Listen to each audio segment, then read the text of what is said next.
Good morning. Can everyone hear me?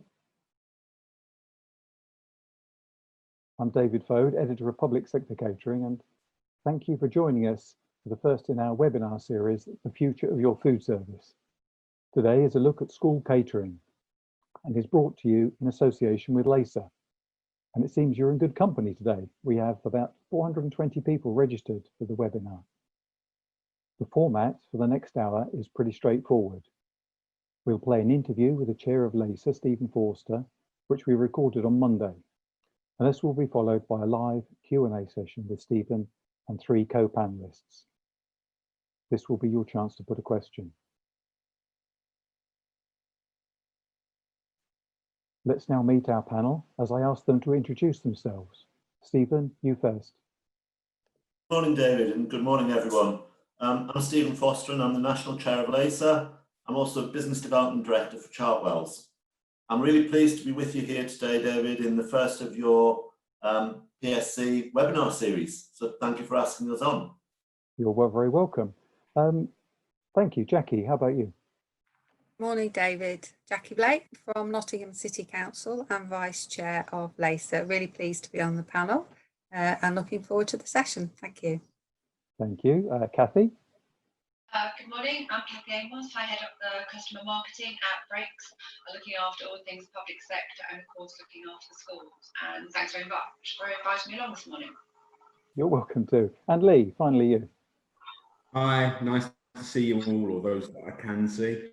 I'm Peter, I'm the Managing Partner at Oak Hill Communications, and we specialise in politics, political consulting, public relations and all things government and crisis related. So looking forward to the session. Okay, right. As many of us are still quite new to the world of webinars, it might be worth just reminding ourselves of the way this works. Other than the 4 panelists and me, everyone will be muted. So if you want to get in touch during the webinar, you have 2 ways of doing it. To put a question to the panelists, use the Q&A function, making sure you include your name and company. And please keep this to questions rather than comments or statements. That way we can make the most of the time available for questions. You can post a question at any time. There's no need to wait until the end of the video. The other way you can get in touch is to share a comment. And we encourage you to do this too. But please use the chat function for this. And remember to choose the option to all panelists and attendees. We won't unfortunately be able to answer any questions posted in the chat function. We plan to have a recording of the whole webinar available on the Public Sector Catering and LASA websites, so there's no need to take any notes. And if you have a question we don't have time for today, we'll be following up to make sure it is answered, and these will be posted on the websites too. Just before we run the interview, let me introduce Stephen for anyone who doesn't know him. His catering career started in business and industry and training, before beginning a long-term involvement in the school meal sector with Durham County Council in 1992. In 1994, the service was 2P transferred to Chartwells, where Stephen worked in operations, change management and mobilisation, before taking on his current role, leading the development of client solutions for school catering services to local authorities throughout the UK. He's been a member of LASA since 1993, and joined the LASA board as regional representative for the North East and Scotland in April 2014. He became national chair last September.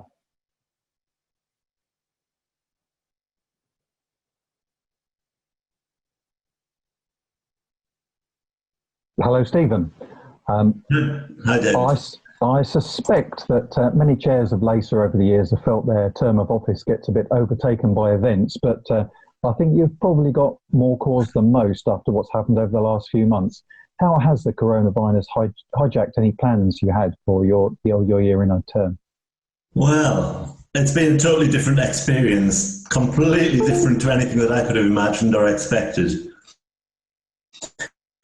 And I think that nobody could have anticipated the magnitude of the COVID crisis, which seems to have derailed everything that we've seen as our normal way of life, let alone the impact on our industry and on schools and academies and the services that we provide to children and families.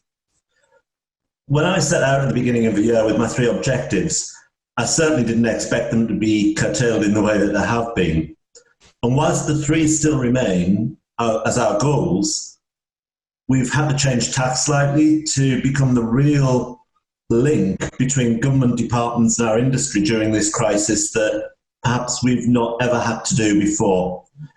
But I'm convinced that we're now seeing some light at the end of this, and we've just this last week restarted the work on our allergens toolkit to get that back on track for a September launch. And of course, all of us need to continue with things like the healthy eating and well-being. I certainly need to make sure that I get a bit more exercise this coming few weeks. Okay. I think we'd all actually very much like to hear your view on the future of the catering service, particularly looking over the next few months as we start to come out of the lockdown. How do you see things panning out? Yeah, well, clearly we're positive about this return to school this week and getting back to all that we do to support health and well-being of children and young people across the nation. But things will be different, and our workforce will adapt to meet the new challenges as they always do. We'll see more children entitled and taking free school meals. The impact of the crisis on the economy hits us in the short term. So in many ways, that could strengthen our service provision as schools and parents depend even more than in the past on us to fill hungry children and help them to concentrate and focus on their learning. Okay. Do you think the lockdown will have a lasting impact on the service? And if so, how long do you think that might take? And in what ways might we see that manifest itself? I think that social distancing obviously is likely to continue for some time, and this will affect the way that we serve food. Things like classroom dining or plated meals served to seated children might be a feature for some time to come. I think also parents will need to be reassured that the food that we serve in schools is safe. I think that in the short term, the new track and trace programme may continue to interrupt our normal service, because I think we'll see increased absence both for teachers and school staff, for children, and of course within our own teams as a result of sort of the contact and 14 days rule that has been brought in. And of course that will all have a financial impact as well as being an operational challenge for us. In terms of time, it's almost how long is a piece of string. I think we have to be prepared for this lasting for at least the next year or 18 months, or until a vaccine is developed that can safely prevent this virus spreading. Okay. I think people would also be interested to know what you and LASA members generally have learnt over the last 3 months, and thinking in particular about any management crisis processes that you've had in place. Did they work? Yeah, I mean, I think first of all, we've had to recognise that we have to be adaptable and respond to changing events. And it's been disappointing that some schools have just dismissed our service and, introduced the meal vouchers. I think some of them believe they can retain the funding for free school meals and infant free school meals and not meet their obligations towards their service providers. And that was the intention in terms of the government with the PPN notices that they provided. But I think that'll be resolved in the next few weeks and coming weeks. And I know that sort of people from Cabinet Office and DfE are very keen that service providers have had some protection and can return to the norm. I've come to recognise, though, that the government, through the DfE and through Vicky Ford in particular, the Minister responsible for schools, have a strong commitment to returning to feeding children well in schools, and they're keen to ensure that our service resumes as the preferred method to get food to children every day, rather than continuing with the meal vouchers.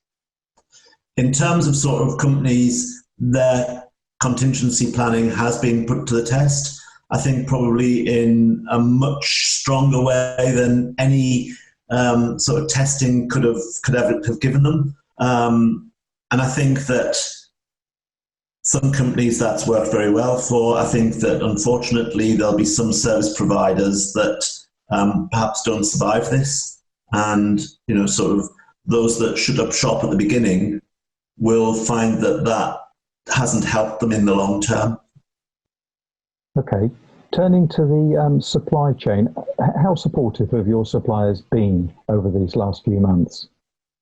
Immensely so. Like all of our service providers within the industry, suppliers have also adapted to meet their changed needs.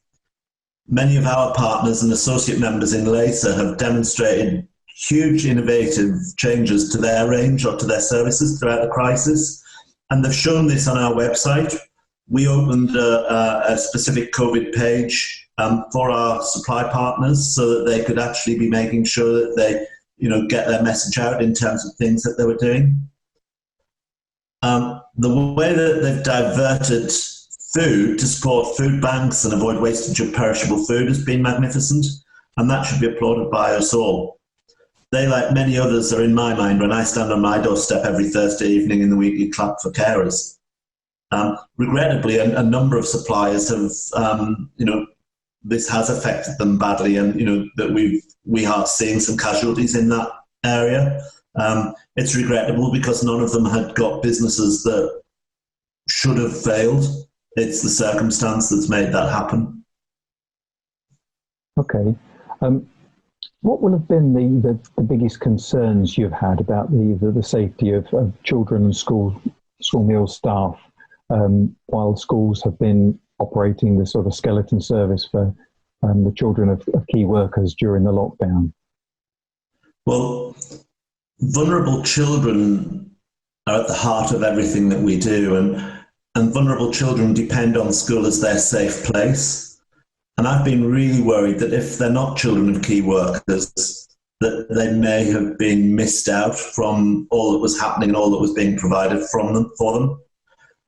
I heard a story this last week about 2 infant children from a school in County Durham who just turned up at their school and asked if they could have something to eat. They were hungry. And for infant children to have got out of the house and gone to school without parents or anything is a real worry. Throughout this crisis, we've said every week to civil servants in both the Cabinet Office and DFE that our service should be the default provision, and that the National Voucher Scheme should be seen as the last resort. To be fair, they've agreed with us. And the reason for that was twofold. First of all, it was to make sure that the food that was meant to be provided through the budget gets to the children. And secondly, to protect our workforce as well. So that whilst we've had to adapt the way that we do things, we are still committed to protecting them and their jobs. Right. We've now reached June, Stephen, and they're starting the sort of phased reopening of schools. Is the school food service ready for this? Yes, I think it is. I think that sort of a lot of people have sort of retained their staff and supply chain are ready for it. I think the challenge is going to be on volumes. Certainly during this first part of the reopening, and as long as sort of the social distancing is in place, there's an indication coming through that perhaps only 20 to 25% of children will be able to go into schools. So that obviously has an impact financially on service providers. And I think for those employers or for companies who did furlough their staff or ceased provision altogether when the crisis started, there may be a bigger challenge for those people in restarting their business. Okay. Can you tell us a little bit about how LASA has been supporting and communicating with its members over the course of the crisis so far? Yeah. In fact, I think our members might be getting a little tired of seeing my face appear at the top of a weekly update. We've tried to maintain a weekly update for the last couple of months. And I think that's because at the beginning of this crisis, we were determined to ensure that we provided a regular update and would put information onto a very clear place on the website with our COVID response page. We wanted to do that for our members, but also for the wider industry to make sure that there was a very clear space that people could go and find out information as it was coming through from government. In terms of broader communications, we had our very first webinar in May, which seemed to be well received, with around 230 people joining live and many more viewing us on the website since then. Our website has been incredibly busy, with daily usage reaching huge record levels. So I hope that means that we're providing useful information both for our members and for the wider industry at large. We've now planned a series of webinars with some guest speakers covering some of the planned programme for the main event over the coming weeks. So again, we've not been derailed by it, though we're having to look at, sort of doing things in a different way. Okay. Now, mention of the main event, we know now that you've had to postpone this until July next year, and it's obviously an important way to talk to your members. So what are the other ways you now plan to get information to them?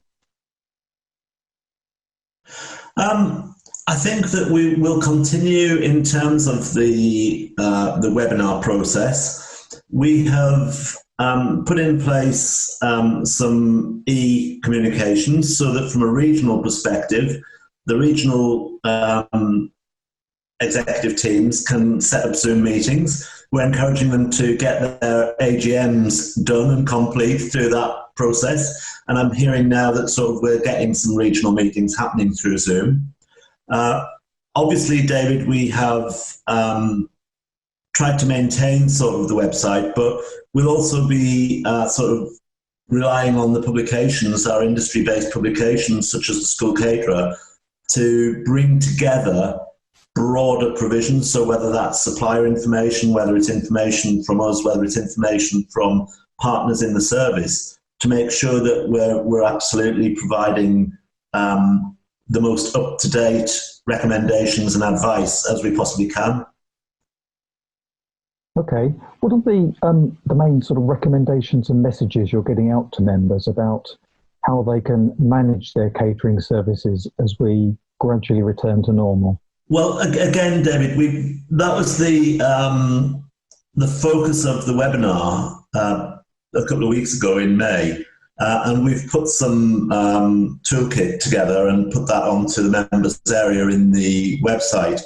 But very briefly, I think that the answer is to work very closely with each of your schools. Every school is going to be different, and whilst there are some common threads, every school will need to be treated differently.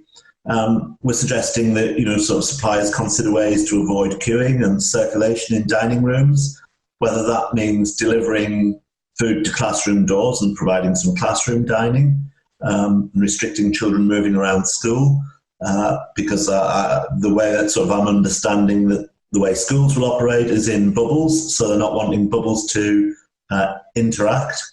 We're suggesting that outdoor service, we're in this time of year where outdoor services could very easily support what children are wanting to eat and maintain this social distancing.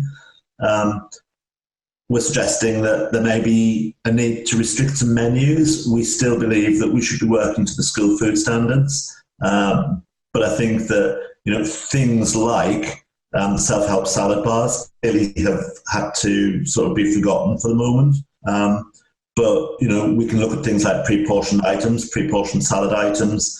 We know what children like as the popular choices. But I think also making sure that where you don't have things like pre-ordering, introduce it so that actually you can make sure that children get what they want, but that it can happen sort of pre-service. We also think that providers should consider extending service to provide a packaged collection in a controlled way for all children entitled to free school meals, whether or not they're in school, so that they get used to school food again and reduce the reliance on the vouchers.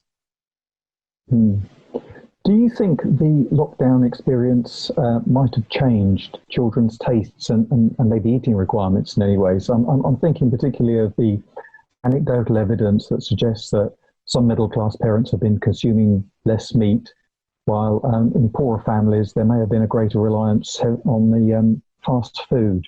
Did you see any sort of lingering impact of that on what you're going to have to face?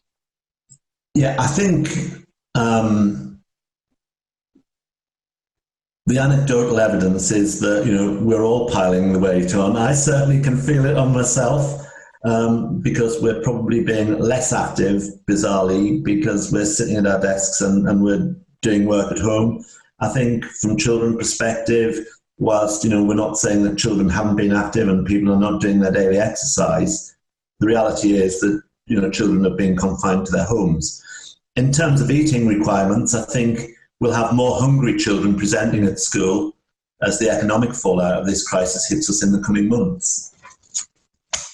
So I think that in terms of sort of the things like meat, that trend hasn't happened overnight, and I think that we've seen sort of across the marketplace a move away from customers and consumers wanting to eat so much meat in favour of some plant-based alternatives, and I don't think that necessarily will be derailed.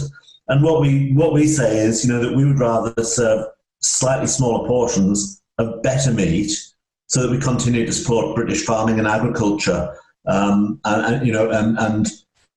also meet and balance that with the needs of our customers.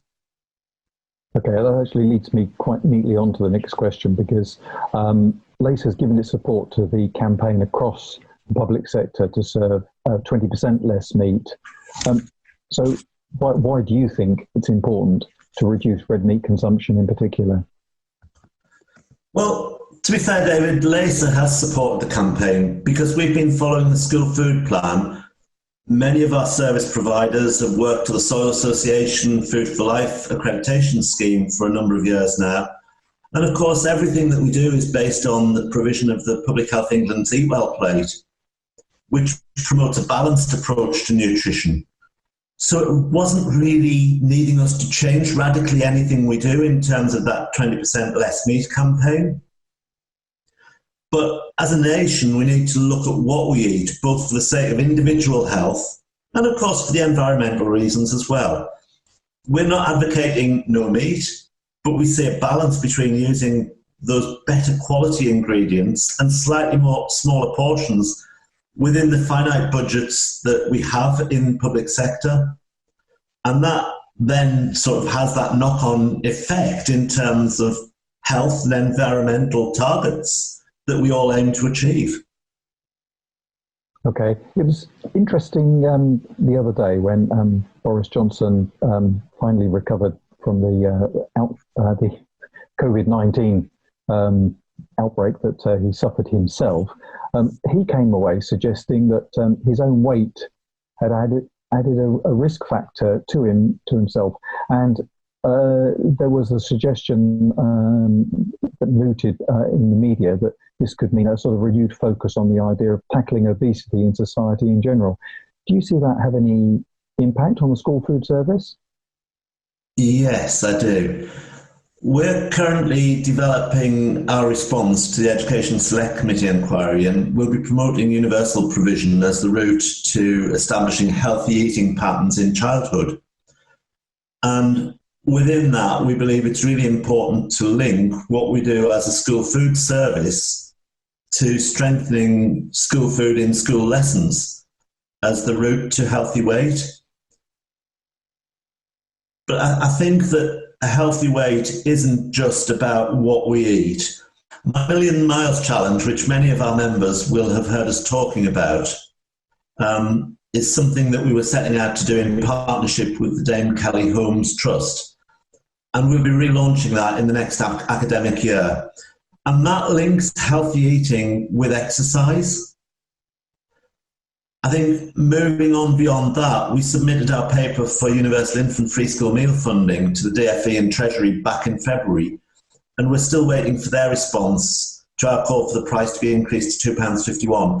And that, David, is really important to us in terms of securing that Universal Infant Free School Meals provision, because we believe very much that that sets a healthy eating standard and gets children into the way of eating healthily at the youngest age when they very first start school.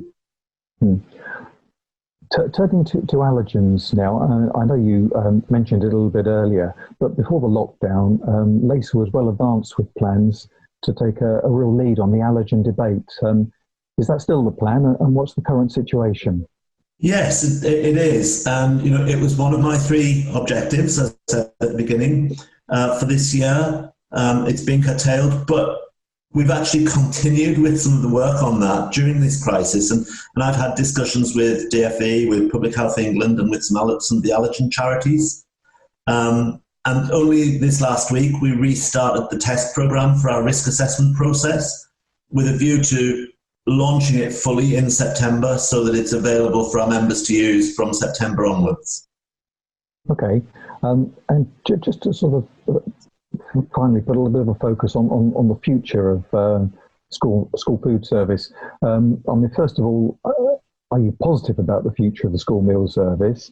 And then secondly, I think it will be interesting for people to hear a little bit about how you think things might look, say, in September, when there's every likelihood that the schools will return fully.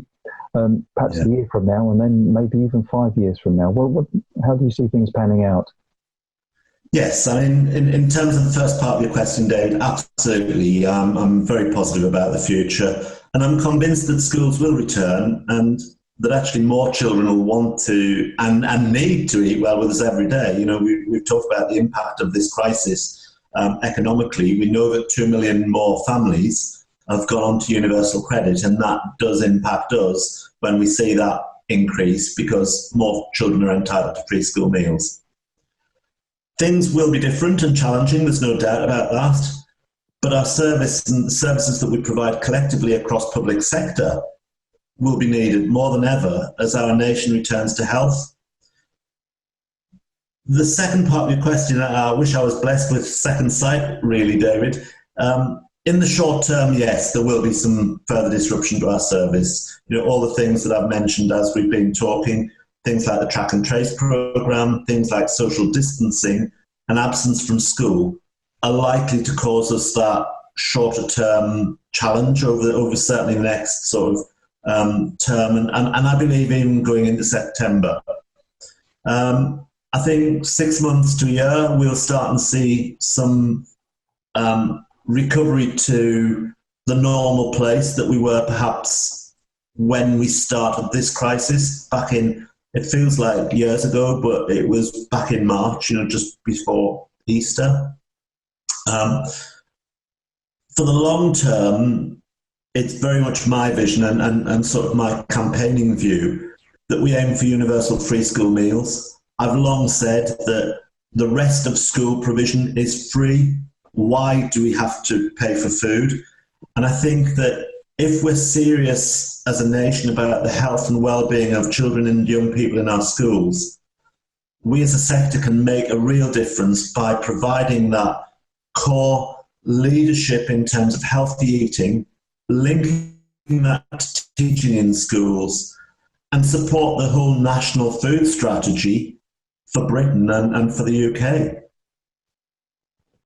Okay, well, thank you very much, Stephen. There's a lot for us to consider there. We'll now move to the live Q&A section of this webinar and welcome